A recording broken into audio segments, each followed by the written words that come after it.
Hello there, ladies and gentlemen.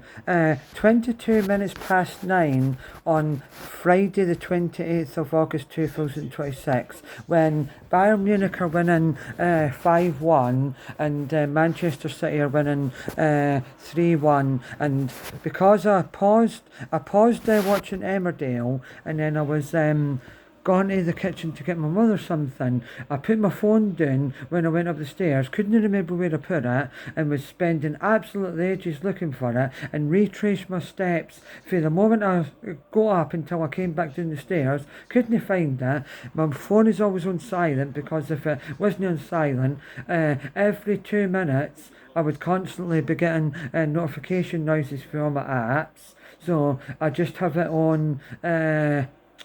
What do I have it on? I just have it on vibrate or wee clicks. So anyway, right, I was trying to find it, but when I got up and I thought, oh, it feels so warm in here, and I stood beside the coffee table we've got in the middle, and between the L-shaped sofa and the TV, felt hot air, and I accidentally put the heater on the fire bit of the new TV unit slash fireplace. Anyway, as I was going to say, I'm quite close to winning on the Bayern Munich bet builder and the Manchester City bet builder respectively. Because I think I only need three more things on the Man City game and three things on the Bayern Munich game maybe. But I didn't put. No, in fact, I did put both teams to score in Crystal Palace versus Man City, which has happened because it's 3-1. But I didn't put both teams to score on the Bayern Munich game. I didn't even select yes or no. Anyway, I'll probably be more likely to win on the Bayern Munich game, but it's only for about £3.31. But it's a bigger profit than 50p. Anyway, because apparently, according to Google and Gemini, on Bet365 app, you get your winnings if you win, plus your stake that you put on. Anyway, what was I going to say there? Yeah, I was just going to mention about that you put something down, but you can't remember where you put it, and when you eventually find it, it triggers your mind to tell you that's where you put it, because when I was going to the toilet, my pocket's no big enough, and it might fall out my pocket, because I can just barely get my hand in my pocket in my shorts that I've got on. Oh, it's ended 5-1 to Bayern Munich, so as soon as I finish this video... Oh, God, the only thing about wearing shorts that are designed for swimming or going in the seaway is they ride up a bit at the back and the front all the time. Right, anyway, but because of the net lining inside. Because normally when you wear them, you're not supposed to wear underwear or pantaloons, if you will. Panties. Anyhow, what I was saying is, that it triggers your mind when you find the thing that you're looking for. Then, as soon as you find it, you go, oh, that's where I put it. I remember now. Because I had to put it somewhere so I could do the act of going to the toilet. Anyway, but it's just so annoying and frustrating. And, just like I said, but I've not posted it yet,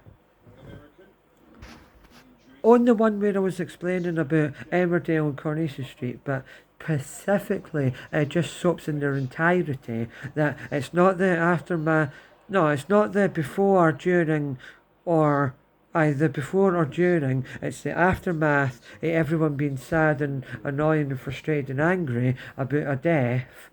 It's already annoyed me.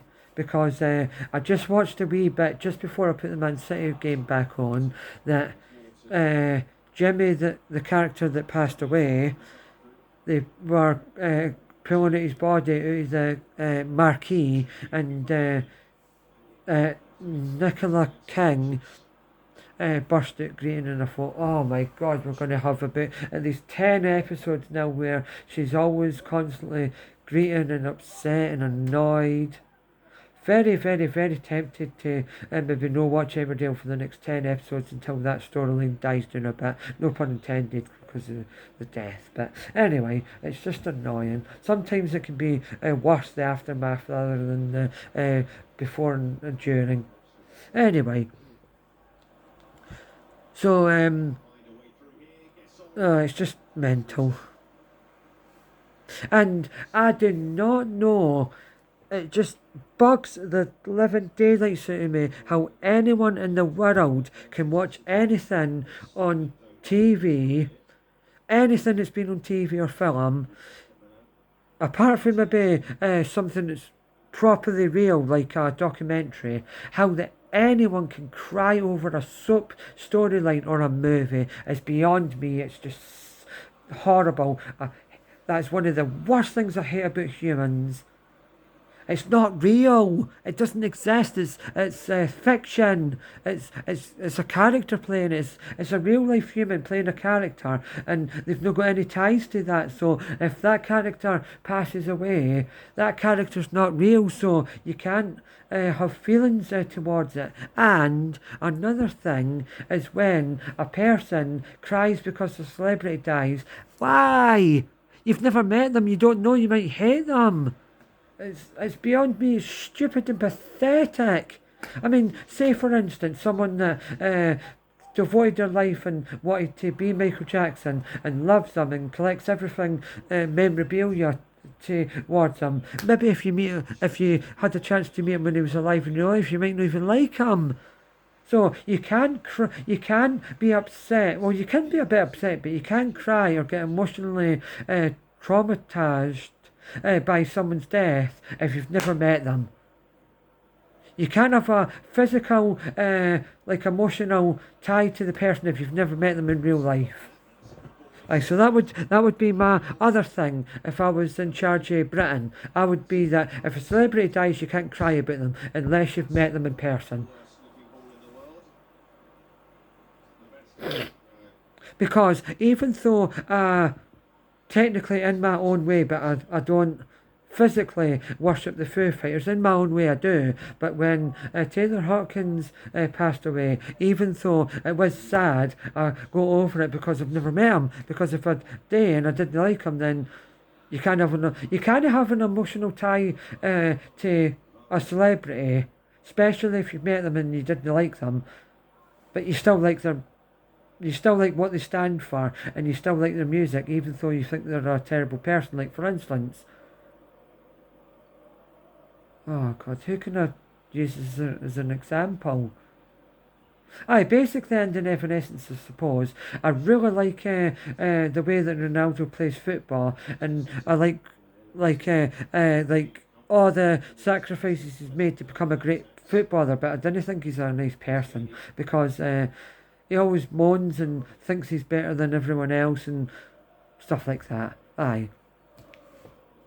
So, that would be my number one thing. You can't cry or get upset about a celebrity only if you've met them. Then you can. Because then you have an emotional tie to them. Right.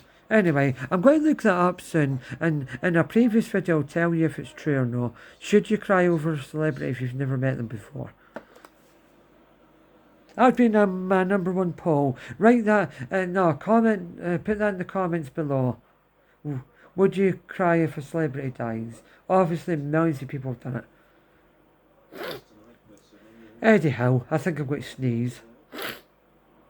But anyhow, the Bayern Munich game's finished, so as soon as I finish this video, I'll go into Bet365 and see if I've won or lost, because you can't draw a bit. Anyway, bye.